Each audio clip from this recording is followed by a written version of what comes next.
Hai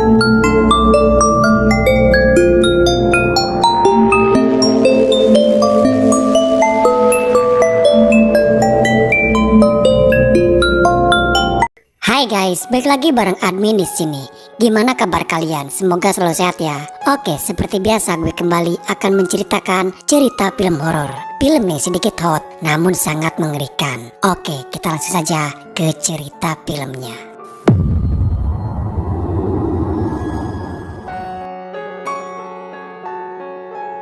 Di awal cerita, kita diperkenalkan kepada seorang wanita yang bernama Natalia.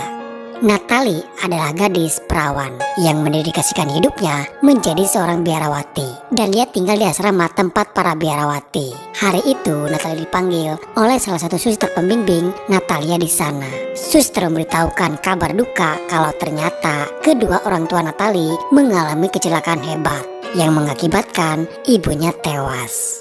Suster pembimbing mengizinkan Natalie jika dia ingin kembali pulang. Setelah mendapatkan izin, Natalie pun langsung berpamitan. Sebelum dia pergi, kita diperlihatkan ada sesuatu yang spesial di dalam diri Natalia. Natalie bisa melihat ada cahaya di belakang orang-orang.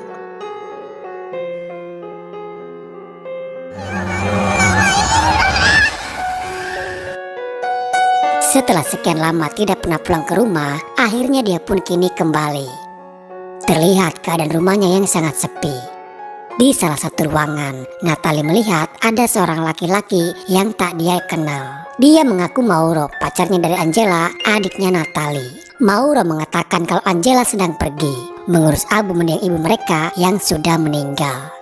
Di sana juga ada salah satu perawat yang mengurus ayah mereka. Ayahnya yang terluka parah dan harus menjalani perawatan berjalan.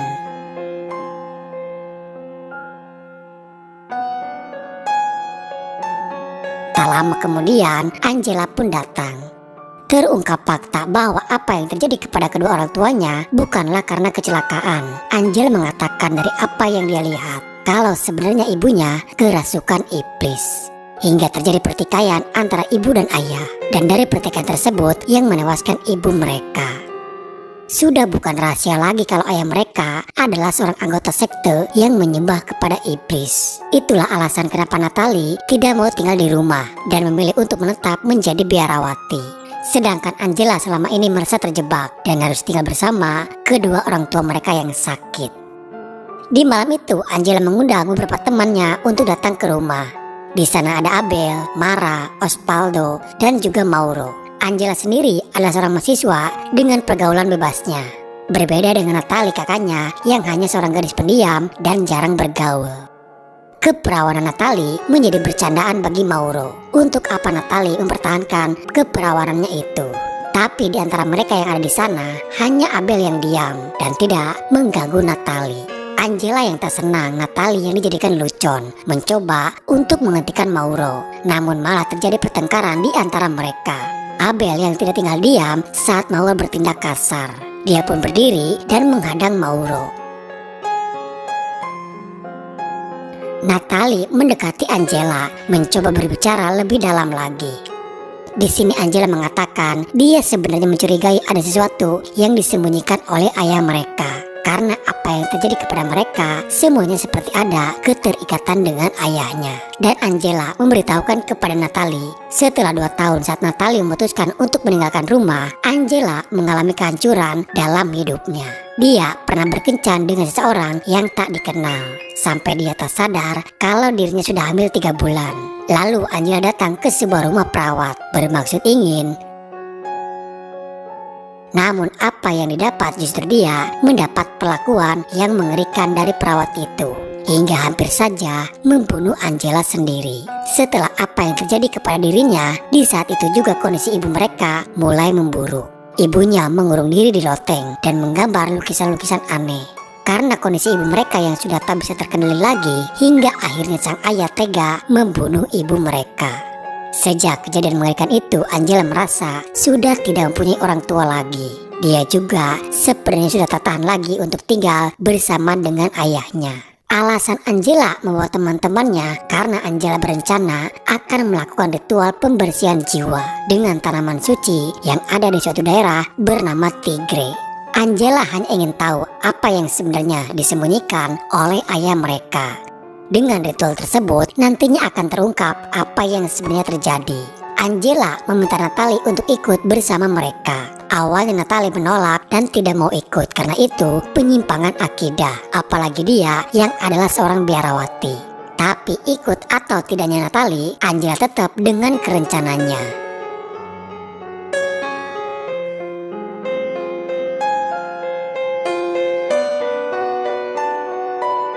Setelah dia melihat lukisan-lukisan yang dilukis oleh ibunya, di mana terlihat di salah satu lukisan ada sebuah kalung yang sama dengan kalung yang dipakai Natalia. Natalie pun terheran sekaligus menjadi penasaran. Natalie yang kini berada di sebuah hutan, di mana di sana terlihat ada pohon dan persis di hadapannya ada sebuah patung. Tak lama dia berjalan menuju ke patung Bunda Maria, terlihat dari arah belakang sesosok wanita berpakaian putih mencoba mendekatinya. Namun ternyata itu hanyalah sebuah mimpi buruk. Dan kini tiba-tiba saja ayahnya yang sudah terbangun ada di hadapannya. Dari arah lemari terdengar seperti ada seorang wanita yang sedang menangis. Karena penasaran, Natalie pun mencoba menghampiri. Sang ayah yang melihat itu seperti ingin berbicara kepada Natalie. Namun kondisinya yang sudah tak mampu untuk berbicara lagi. Dan tiba-tiba saja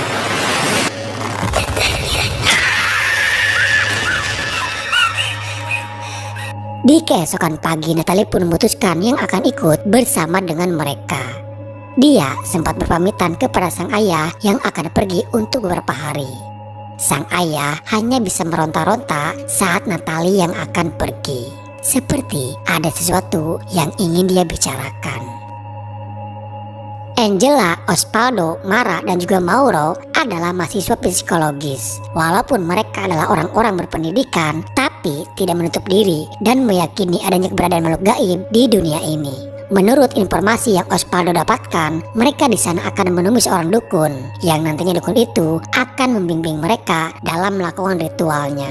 Dukun itu terkenal mempunyai kemampuan bisa membersihkan jiwa manusia dari gangguan makhluk halus. Mereka lakukan semuanya ini demi untuk membantu Angela. Perjalanan yang jauh karena tempatnya berada di pinggiran sungai yang ada di sebuah hutan. Dan sampailah mereka di sebuah kuil yang sudah terbengkalai.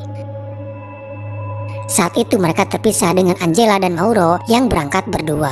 Sambil menunggu Angela, Natalia berjalan-jalan sendirian untuk melihat di area sekitar.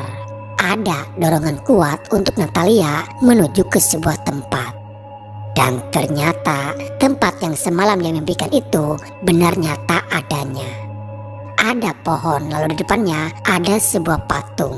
Dia merasa kalau ini bukan sebuah kebetulan, membuat Natalie pun menjadi semakin penasaran. Di patung itu terdapat sebuah tulisan nama-nama orang yang dimakamkan di sana. Natalia dikagetkan keberadaan seorang nenek tua yang sudah ada di belakangnya. Tanpa curiga, Natalie hanya menganggap mungkin dia adalah orang lokal yang tinggal di daerah sini. Tanpa bicara, si nenek tua itu hanya fokus melihat kalung yang digunakan Natalie. Natalie lalu mengatakan kalau dia pernah memimpikan tempat ini sebelumnya. Si nenek itu hanya mengatakan kalau kedatangan mereka bukan di waktu yang tepat. Dan si nenek itu tahu kalau salah satu di antara mereka ada yang berbohong, mengajak Natalia ke tempat ini. Sembari dia pun berlalu. Perjalanan Natalie berlanjut hingga dia menemukan ada sebuah gereja yang terbengkalai. Tapi tiba-tiba dia dikagetkan kedatangan Abel. Natalie pun bertanya kepada Abel kenapa dia ikut dalam ritualnya. Sedangkan Abel sendiri bukanlah mahasiswa psikologis. Abel menjawab, dulu dia pernah masuk mahasiswa psikologis, namun kini dia yang sudah keluar. Ada alasan lain Abel memilih ikut dengan mereka. Di sini juga Abel memberitahukan kalau dirinya masih perjaka. Bukan tanpa alasan Abel masih perjaka, karena sejak dari kecil dia mengalami kelumpuhan otak yang menghancurkan sistem sarafnya mirip seperti penyakit epilepsi. Dan kini penyakit itu semakin parah. Osvaldo bilang dengan tanaman suci yang nanti diberikan si dukun dipercaya akan mampu menyembuhkan penyakit Abel. Abel yang berani berterus terang di hadapan Natalie. Di sini Natalie pun terbuka dan mengatakan kalau dia juga mengalami kejadian aneh dalam dirinya. Sejak lahir terkadang Natalie bisa melihat ada cahaya di belakang orang-orang, dan itu membuat Natalie menjadi buta untuk beberapa saat. Selama ini Natalie tidak pernah menceritakannya kepada siapapun, dan Abel adalah orang satu-satunya yang tahu sekarang. Namun entah kenapa tiba-tiba ada ketertarikan antara Abel dengan Natalia. Lalu tibalah mereka yang kini menemui sang dukun dengan seorang asisten tempatnya yang sudah disiapkan. Satu persatu mereka memasuki lingkaran yang dikelilingi oleh lilin, dan ritual pembersihan jiwa pun dimulai. Satu persatu mereka diberikan minuman dari tanaman suci. Dalam ritual ini mereka akan dibawa kepada alam bawah sadar mereka masing-masing.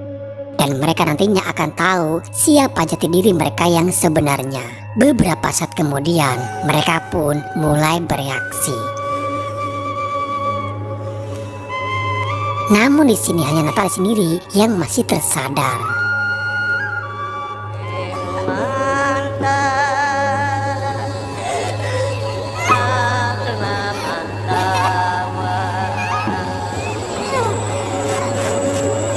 Ternyata sang dukun sudah tahu siapa Natalie sebenarnya. Natalie sudah terlihat sebelumnya ada dalam ramalan si dukun.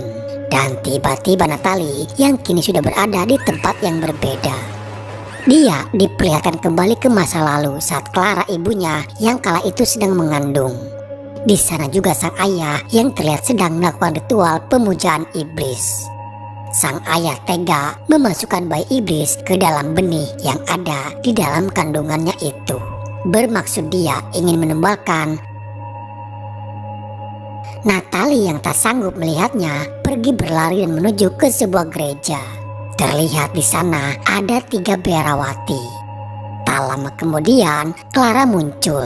Dia kabur dari ritual tersebut dan meminta pertolongan kepada para biarawati. Terpaksa mereka harus melakukan persalinan darurat di sana. Clara beruntung bertemu dengan orang yang tepat. Namun tak mudah bagi mereka untuk melakukan persalinan karena ternyata tubuh Clara yang sudah dirasuki oleh iblis. Iblis itu berontak menghentikan para biarawati. Si iblis ingin mengambil ibu ada di dalam perutnya.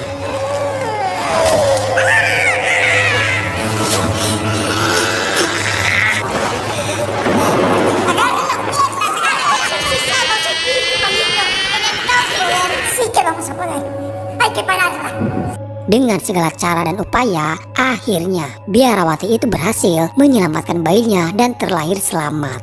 Iblis yang ada di dalam tubuh Clara pun semakin murka karena mereka yang sudah merusak rencana dari si iblis. Walaupun si iblis tidak mendapatkan bayinya, tapi dia melakukan dengan cara lain, yaitu dengan mengutuk ari-ari dari anaknya Clara yang sudah terlahir itu. Kutukan tersebut suatu saat nanti akan membuat anak itu kembali kepada si iblis, dan bayi itu adalah Natalia sendiri.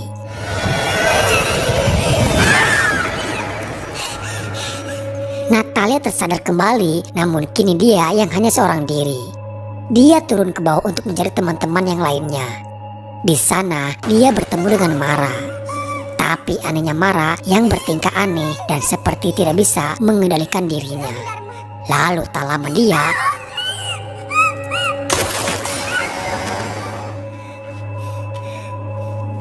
di tempat lain, Natalie juga melihat Osvaldo yang sudah sekarat. Tak lama Mauro datang untuk menenangkan Natalie, tapi Natalie tak percaya dan menuju jika Osvaldo mati karena dibunuh oleh Mauro. Dia kembali masuk ke ruangan atas, di mana di sana ada Abel yang sedang memukul gendang. Abel terlihat seperti orang yang tak sadarkan diri. Betapa terkejutnya Natalie karena melihat Angela yang sudah tewas. Abel mengatakan setelah meminum cairan suci itu, dia menjadi tahu siapa dia yang sebenarnya. Abel tahu sejak dari kecil ada iblis yang sengaja tinggal di dalam tubuhnya. Dia merasa si iblis yang kini mencoba ingin menguasai dirinya dan meminta kepada Natalie untuk segera pergi dari sana. Tak lama iblis yang ada di dalam tubuh Abel mulai menguasainya. menarik kepala si dukun itu yang sudah tewas. Natali yang sudah tak berdaya datang Mauro menghadang dan menuduh Abel yang sudah membunuh Angela. Namun naas si iblis itu pun menyerang balik Mauro dan membunuhnya. Natali berhasil kabur, tapi dia yang sudah lemah malah terjatuh pingsan. Untung saja ada seseorang yang menolong dirinya. Ternyata dia ditolong oleh wanita tua itu. Dari si wanita tua itulah akhirnya Natali bisa tahu awal mula semua ini bisa terjadi. Natali juga tahu kalau ayahnya adalah anggota sekte penyembah setan dan Natali adalah orang yang sudah dikutuk oleh iblis. Si nenek itu juga tahu kalau Natali mempunyai sebuah anugerah langka yang orang lain tidak memilikinya. Ternyata wanita itu adalah Georgia, biarawati yang menolong ibunya saat melahirkan Natali pada malam kejadian itu. Seharusnya Natali sudah menjadi milik si iblis, namun Natali selamat dan terlahir ke bumi. Kedatangan mereka ke tempat ini adalah bagian dari rencana si iblis, dan kini si iblis berhasil sudah mendatangkan Natali bersama dengan Abel. Abel sama seperti Natali adalah korban yang selamat, bukan karena kebetulan Natali bertemu dengan Abel dan mereka berdua dibiarkan hidup. Abel dan Natali adalah orang yang masih perawan dan perjaka. Kesucian mereka dijaga oleh iblis untuk nantinya Abel dan Natali akan disatukan. Itulah kenapa dari awal Natali dan Abel seperti ada keterikatan satu sama lain. Si iblis sengaja menjadikan Abel sebagai pasangan untuk Natali. Di sini Georgia mencoba akan membantu Natali agar Natali bisa terlepas dari kutukan si iblis. Saat mereka kembali, kebetulan Abel yang sedang tertidur. Tak membuang kesempatan Georgia mempersiapkan segala sesuatunya. Dia menaburkan garam untuk menjadi pembatas antara iblis dengan manusia. Lalu setelah itu Georgia menyuruh Natali untuk meminumkan air suci ke dalam mulutnya Abel. Sementara dia yang akan membacakan mantra-mantra pengusiran iblis. Tak lama kemudian Abel terbangun dan langsung menyerang mereka. Serbuk garam itu mampu mengurung si iblis di dalam lingkaran tersebut. Di sini terungkap kalau yang menghamili Angela adalah ulah dari si iblis dan menjadikan anak Angela sebagai santapannya.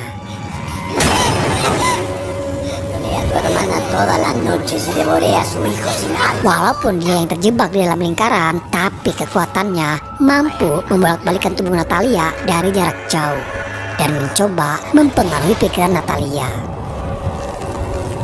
Tak habis akal Georgia meminumkan air suci itu ke dalam mulut Natali agar pengaruh si iblis itu bisa keluar. Tapi sayangnya Natali yang terpengaruhi malah menyerang balik Georgia hingga Georgia terlempar dan masuk ke dalam lingkaran Abel. Georgia pun harus tewas dengan cara yang mengenaskan. Di keesokan pagi, Natali terbangun kembali. Dia tak sadar dengan apa yang sudah terjadi semalam. Abel yang masih terkurung mencoba kembali menyerang Natalia. Natalia teringat ucapan Georgia kalau kekuatan cahaya Natali bisa mengalahkan sihir jahat dari si iblis.